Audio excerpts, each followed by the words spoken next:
Let's do it. Let's do it. Broadcasting from around the world, you're listening to The First 100, a podcast on how founders acquired their first 100 paying customers.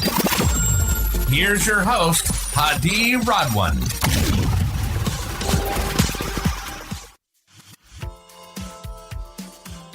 Good to have you on the show, Bob. How are you doing today? How are you? Thanks for having me on.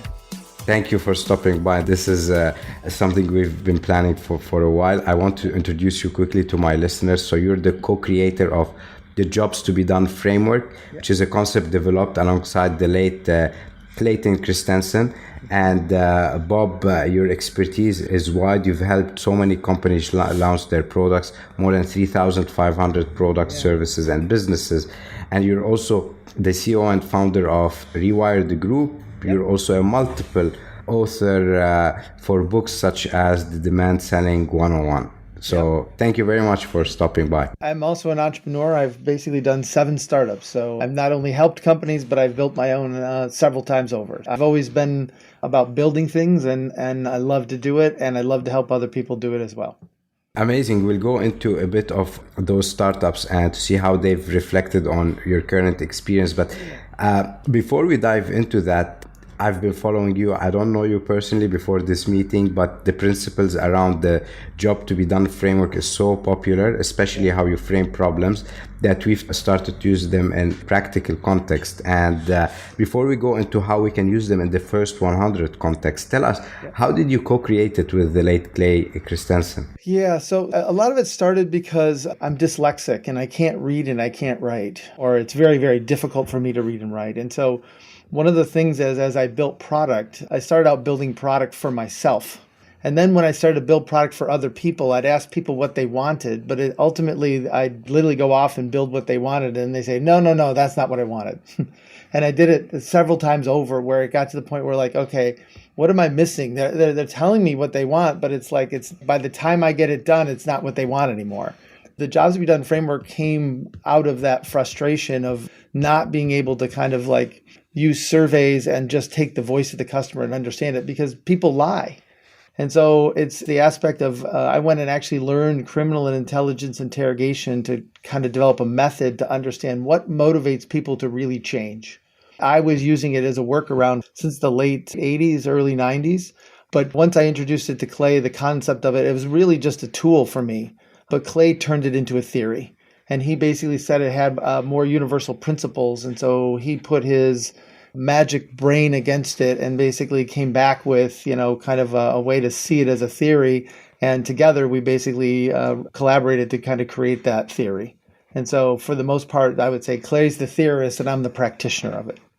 Amazing. I've read a story that you've met Clay in a way where you went there, you knocked on his door and you wanted to be of use to experiment. Tell us these values that you have. How did they come across? The curiosity, the resourcefulness, the determination? Yeah. So this is where I go back again to my dyslexia and saying that, like, I think of it as the greatest gift I ever got that I would never wish upon my children. It's that double-edged sword of like, people ask me all the time, like, so when did you decide you wanted to be an entrepreneur? And at least for me, when I started my first business in 1993, I think it really got to the point where like, it's because I couldn't get a job. It wasn't a choice to become an entrepreneur. It was because I couldn't get in through the front door or through kind of the traditional channels. And so it was easier for people to hire me to do a project or as a contractor than it was to do other things. So my first business was really a consulting business. And then from there, I built product businesses after that. But it really started with knowing that I couldn't learn the traditional way and I had to learn a different way. I've always had to be curious, and as my mom would say, I always had to work 10 times harder than everybody else because I couldn't think the way that everybody else did. And so that's really where it came from. Amazing. Clay is a great mentor to you, but you also met Dr. Edwards Deming, Dr. Jinichi Taguchi. Tell us a little bit first, how much impressed. This is my office, and on the screen where we can see each other, but these are my 4 mentors, and I wrote a book called Learning to Build, which is, if you think about it, I was told when I was in high school or primary school, basically that I should be a construction worker or a baggage handler at the airport. And ultimately, having worked on over 3,500 different products and done 7 startups and done all the and teaching and being a professor now, like those 4 people mentored me and poured their knowledge into me to enable me to be kind of who I am today. And so for the most part, like I feel like the traditional education system gave up on me, and these mentors literally poured all their knowledge about how to create and do things. And so it was Dr. Deming I met when I was 18. I met Dr. Taguchi when I was 20. I had Dr. Willie Moore when I was 19 or 20. And then I met Clay when I was like 25, 26. If you were to recall one great lesson from each one of them that has stayed with you, can you share these 3 or 4 lessons? What's so funny is Deming was very hard of hearing, and it was one of those things where he would yell at me all the time. And as an 18, 19-year-old, I didn't realize like he wasn't yelling at me. He was yelling because he couldn't hear. And so I have all these little quotes in my head wrapped around it. But like one thing that Deming would always say is never confuse correlation with causation. And so it really helped me understand that everything is caused. Even things that we think are random are still caused. That we call it random because we don't know why it's caused. And so ultimately, or we can't place it in space and time. And so you start to realize that we should really always seek to try to get to causation. And so that's one of my underlying principles that I use all the time. Dr. Taguchi taught me the difference between what I call prototyping to verify versus prototyping to learn. And this plays back to the curiosity, is that the way I was raised is I was always taught never ask a question that you don't know the answer to, right? But if you're curious, I have lots of questions and no answers. And so ultimately, Taguchi actually highlighted the fact that questions are actually way more important than answers. And that to learn how to prototype, to learn and to make the product fail and push it to its limits, you're going to learn way more about how the product works than just trying to make it work once and verify that it works. And so prototyping to learn is one of those things that it's a principle I use daily at this point on everything that I do. Is I always need 2, 3, 4 options to use contrast to create meaning, right? Clay, there's so many things that Clay taught me. What's the big one? That's a good question. There's so many things that he taught me. The one that comes to mind right now is this difference between what he calls modularity and interdependence. And that what you realize is that if you want to create great customer experiences, you need to have basically interdependence. It's very hard to create great experiences with modular things, but modular things create great scale. And so learning the balance between modularity and interdependence. So think of the Mac operating system as basically exclusive to Mac. And ultimately, they have tied the processor and all the other hardware wrapped around it to each other, and that it's one cohesive system that has a great experience. As opposed to, if you think of the Windows, it's very modular. It's modular that it can fit on multiple different kind of computers. It can go on different kinds of things, and that it allows more people to have access, but it doesn't actually create great experiences. And so he taught me this notion of being able to understand, to be very intentional about what I'm doing, and am I trying to create things that have scale, or am I trying to create things that have great experiences? And ultimately, they have 2 very different approaches to it. And then the last one is Dr. Willie Moore, who was the first African-American woman to graduate from the University of Michigan with a PhD in particle physics. And she taught me empathetic perspective, how to see things from many different ways.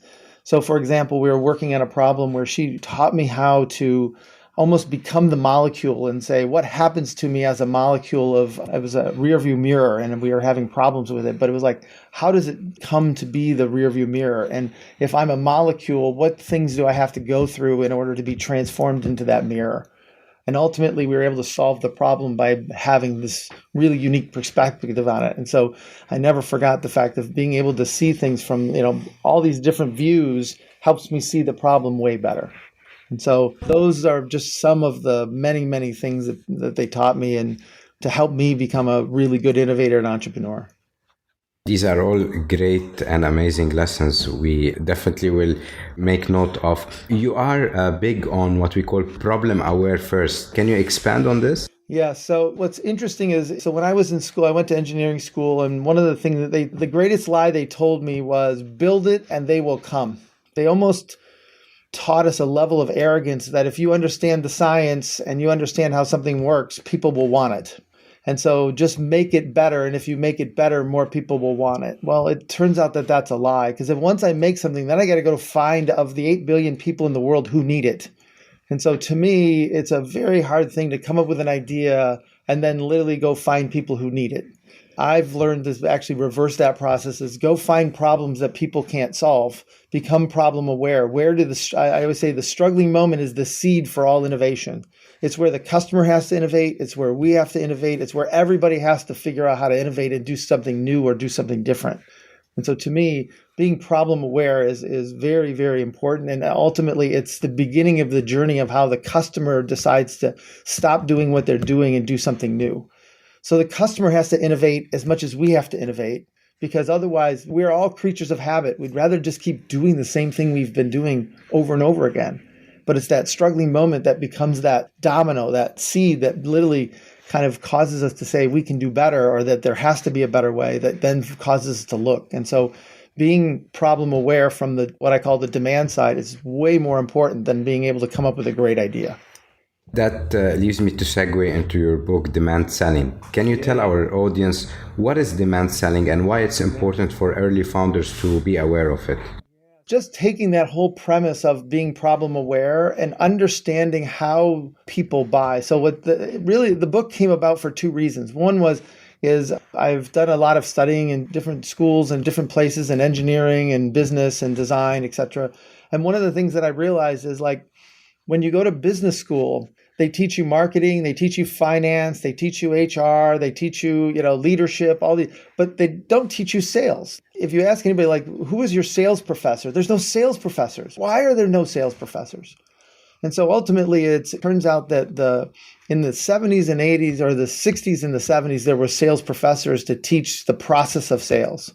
But ultimately, sales got weeded out because there was no theory behind sales. And so I decided that how do we actually get a way in which to try to teach sales to business people so they understand? Because it's actually the hardest thing that I've had to do as an entrepreneur over and over and over again. To be honest, engineering is easier than sales. And so the whole premise is that instead of selling is really a supply side concept, is how we want to sell you. But ultimately, what we want to do is understand, how do they want to buy, or how do they make progress? And so demand side sales is really, the book is Demand Side Sales 101, Stop Selling and Help Your Customers Make Progress. And what this is really about is focusing on the problems your customers have and understand, how do they become problem aware?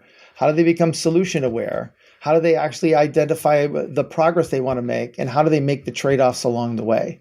And so it's literally outlining the process they use to buy, and then use that as the foundation by which we build our sales processes. I love the jobs to be done framework because it's a theory of how people buy. But then you brought in your demand selling book, which is the method to popularize how to link sales into it. And one of your quotes in the book is, people convince themselves, we convince them of nothing.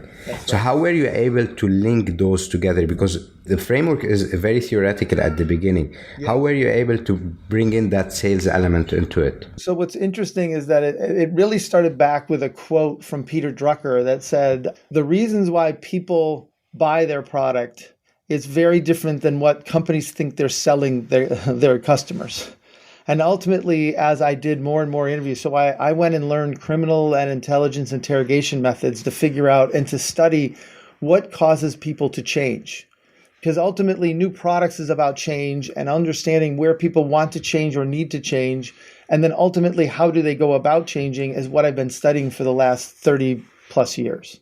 And so I'm an expert in understanding where and when and why do people change, and then being able to find technological solutions to put into those moments. And so that's ultimately that focus. And to be honest, it's the notion of helping people buy and understand when are they triggered to do something different and how do they go about making those choices is really what the whole book is about. Yeah, I loved a lot the way you've outlined the purchasing timeline, because it tells your customer at what stage they are and how you can actually convince them to sell. Can you walk us through these 6 different timelines? So there's 6 phases of how people buy, and I lay them out in a linear way, but people move forward and backwards in this timeline depending on where they are and what's going on. And so you start to realize one is what we call first thought. First thought is one of those places where Clay said it best. He says, questions create spaces in the brain for solutions to fall into. And to me, I'm going to say it again because it rocked me when I heard it the first time. Questions create spaces in the brain for solutions to fall into. And so most of the people can't even hear about your product if they don't have a struggling moment. And the struggling moment creates the space in the brain. And the question is, how was your day? That leads to people going it was a crappy day. Boy, I need a new job.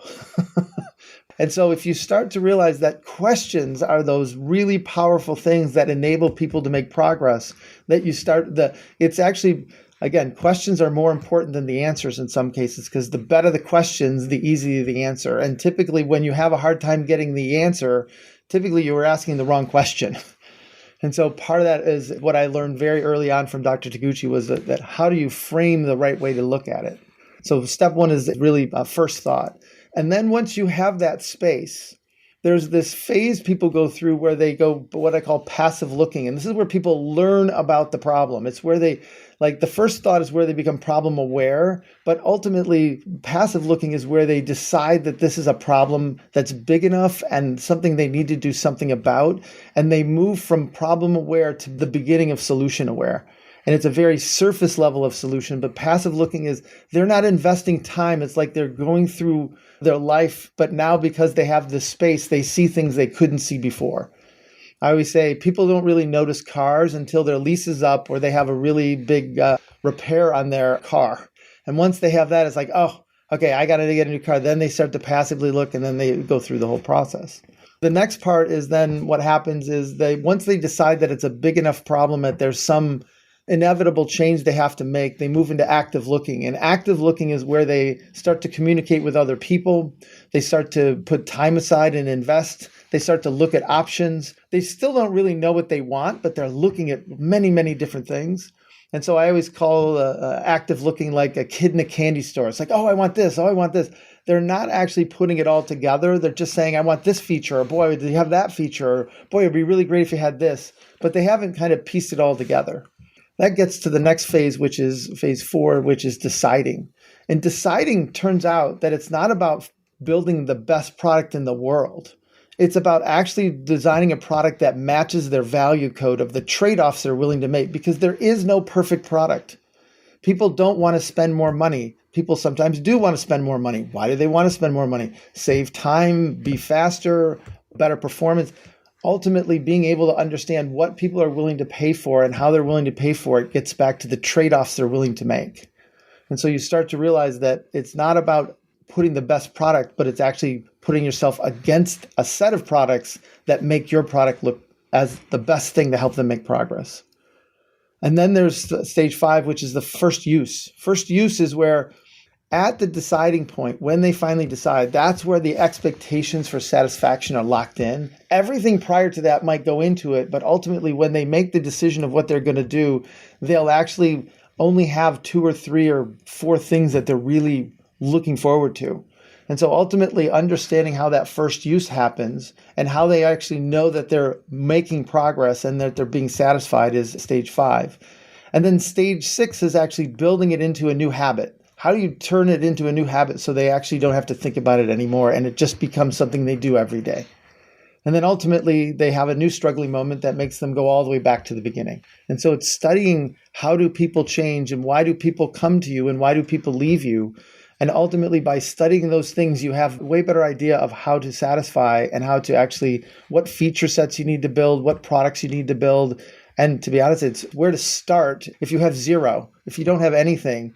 I always advise people to say, go find a struggling moment and a place where people want to make progress, but they can't. I call that non-consumption. Where do people want to do something, but they can't? So one of the people I helped was Paul LeBlanc at Southern New Hampshire University here in the United States. And he basically he looked at it and said, how many people want to go back to school but can't either afford it, they can't take the time, they can't get to the classroom? And so he ended up building a virtual university off of southern New Hampshire that allowed people to do it remotely and that they could actually learn. This is in 2010, where he had what we call 50 people doing this, and it was very much an anomaly. And out of that, we actually learned what caused people to say, today's the day I'm going to go back to school. And out of that, we actually then started to actually realize what were the right courses to offer, what were the right degrees to offer, what were the right kind of training to offer. And now he has over 200,000 students in his university. He's the largest university in the world because he literally took away space and time. Because if you think about how many people want to go back to school but can't, that was way more than 1,000 or 10,000. It happened to be millions of people want to do that. I love how you weaved both frameworks together because it essentially takes an honest and empathetic approach to helping customers get to where they need to be. And if they're failing, at least they understand the why behind it, and then they can fix it. Empathy is so important. And to be honest, it's talked about, but it's not really taught. The best place to learn empathy is in the theater. And most engineers don't like to be on stage. They're mostly introverts like myself. And so what you learn, though, is that you have to be able to improvise. And to improvise, you have to empathize. There's rules and empathy that actually help you become a very good improvisational actor. By learning those skills and then bringing them back to the product side is a really, really important piece. You've done more than 3,500 product services and helped those businesses. So you have now a scalable, repeatable process. But if you were to identify challenges or blind spots for someone new reading your material, what could those be so that they eliminate them? So the first thing I would say is, this is not really my idea. It's Ash Bayori says it is, he talks about the fact of fall in love with the problem, don't fall in love with the product. I have 4 children, and they're in the early stages of trying to be entrepreneurs in different ways. And one of the things is they come up with an idea and they love the idea. And then I'm like, okay, well, who is this for?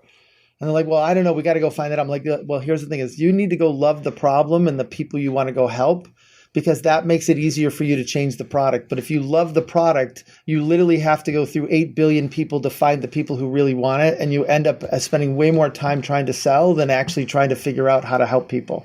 And so starting with this is where problem aware versus solution aware is very, very important. That's the single greatest piece of advice I can give you is go find a problem that has to be solved or needs to be solved and intersects with your interests and your passion. Amazing advice. Thank you for sharing this. Is there a company that comes to mind that have implemented your frameworks pretty well and they've become successful? Yeah. There's a set that I can talk about and a set that I can't talk about. So the people I can talk about are like Basecamp. I don't know if you're familiar with Basecamp, and Jason Fried and Ryan Singer and David Hannemeyer Hansen. They've been using Jobs since 2000, I want to say 8, 9, somewhere in that time frame. And they've used it to kind of help build Hey and all the different products that they have. They've applied Jobs to, and they've been very, very successful doing it. And to be honest, they've built a very good supply side methodology of called Shape Up that is kind of a counterpart that really kind of helps take Jobs and make it very actionable in terms of the product side of it. Another one is Intercom. I don't know if you're familiar with Intercom. So Intercom, Des Traynor and Owen McCabe, at their very origin of them starting the business, they did Jobs and they became very big proponents of it. And they've grown to over $1 billion in 6 years in terms of their valuation. They're very big proponents of it. And they've actually written a book about it. So big on it. Trying to think, QuickBooks would be another one. If you think about QuickBooks started with the whole premise of people using it. So I always say, I love to study anomalies. I think that anomalies, most people look at an anomaly and they throw it out because it's different than the rest. But I believe that embedded in an anomaly of today is the DNA of the future. An example there is that people were using Quicken, which was Intuit's self-finance product, to run their small little business. And so, Scott Cook really was very understood that, like, why would they be doing this? This seems very strange. And so he said, well, how do we go build something for the small business? And one of the things he realized is that it didn't have to be the best software. It actually just had to be easy enough that I didn't have to hire somebody to run it. because at some point in time, the struggling moment was, I can't send an invoice, or, I've sent an invoice, but it's not getting paid, or I'm missing paying people. And so all of a sudden, how do I actually make this easier so I can just do my accounting, the basic accounting? And from that, they were able to say, like, how do we make it easier? So it's like half the features of most big accounting packages and twice the price of, Quicken. And so you start to realize that it's almost a $9 billion business at this point. And to be honest, all they've done over time is say, what is the next set of struggling moments? And so that's when they added payroll, and that's when they added credit card processing, and that's when they added, and then they bought MailChimp, because at some point they saw, if I want to help small business and what's the big thing they're struggling with, it turns out that this is one of those big things that they're struggling with, which is marketing. Thank you for these great examples. I've interviewed David from Basecamp on episode 32. Great mindset, great philosophies as well. David and I, we butted heads a couple of times, but he's a very good leader, as he's very determined and intentional, but also very responsible. Stoic. Will change on a dime if you have the right data and you can make your case. And so that's where I think that's why he's such a good product person. Amazing. What's a principle that you live by that has served you well in your career? So the one principle I would say is that I don't really have to know that much. I just have to be able to learn really fast. And so I have this, I don't know if it's confidence, or I have this ability to say, like, I might not know, but I know I can figure it out. And so the confidence that I have doesn't come from traditional schooling of I know the answer, but the confidence comes from my ability to basically jump into 3,500 different situations and be able to say, here's how I can help. And so I think it's more having confidence in my abilities than having confidence in my knowledge. What would you like to be remembered for? To be honest, the phrase that I've been saying for a long time is I'd love to be known as the greatest footnote in history. Meaning lots and lots of people have used this and applied it, and it's somewhere in some case, like there's a footnote that says, oh yeah, this, Bob Moesta helped me with this. I don't have the desire to be famous like Elon Musk or Steve Jobs or anybody like that, but I have more to be somebody who actually helped many people do a lot of different things. Richard Feynman, the extraordinary physicist, has a famous saying. The first principle is that you must not fool yourself, and you're the easiest person to fool. Yes. Have you ever fooled yourself? Oh, yes. So in 7 startups, I fooled myself a lot. So for example, when I first took over, I'll say my second startup, I took on the role of sales and marketing, but I was an engineer, and I took it on with the mentality of, it's a process, and we got to be able to just kind of, follow the process. I thought of it like an engineer, and I didn't have any empathy in it. And so ultimately it's like, how hard can this be? Selling is just a process. And ultimately I had to learn a whole bunch of different things along the way. But at the same time, I realized, like, at some point, like, I have to have a view of where to go. We plan when we're the stupidest, right? And then somehow management holds us accountable to that stupid guess we made, that if we would have known 6 weeks later, I'd be so much smarter to adjust the plan, but I'm not allowed to adjust the plan. And so what I've learned is that it's way more, really innovative things are very emergent, and you have to have more guardrails and boundaries than you have to have exact plans of what to do. It's more like about budgets and betting than it is about timing and dates. If you were to write a book about your life, what would be the title of the book? So I'm actually working on, I got several different versions of it, but one of them is the 5 lies I tell myself to be ridiculously productive. So for example, I have a lie I tell myself that I have 1,500, today I have 1,551 days left in my life. The reason why I do that is it forces me to be very intentional with the time and where I want to spend my time. And so to me, it's that aspect of what are these empowering things that you start to believe that enable you to be better. And so that's one aspect. I think the other one is about helping people navigate the unknown. I feel like my whole life I've been navigating the unknown, and most people are afraid of the unknown, and they need to actually be curious and empowered by the unknown. And that Taguchi said it very well. He said, there's way more unknown than there is known forever. Don't ever forget it. And so that's the whole thing is whatever I might have known yesterday could be rendered obsolete tomorrow by some technological change.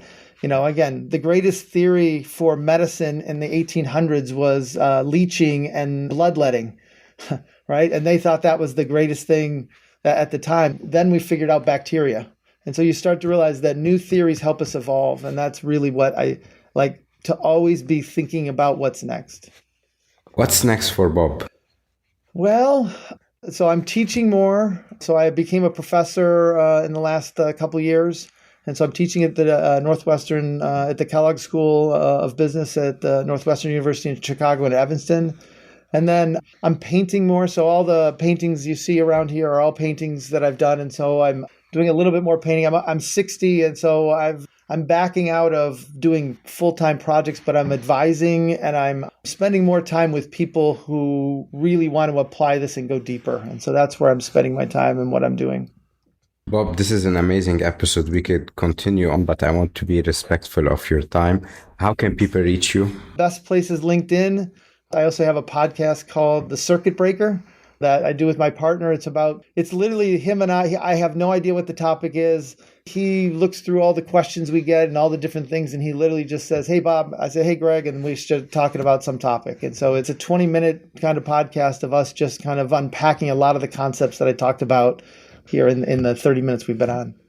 Amazing, Bob. Thank you for stopping by. This was an amazing episode. Have a great day. Thanks for having me. Thank you so much for listening to the First 100. We hope it inspired you in your journey. If you're enjoying the podcast, please subscribe to our podcast on Apple iTunes, Stitcher, Google Play, or Spotify, and share it with a friend starting their entrepreneurship journey. Leave us a 5-star review. Your support will help spread our podcast to more viewers.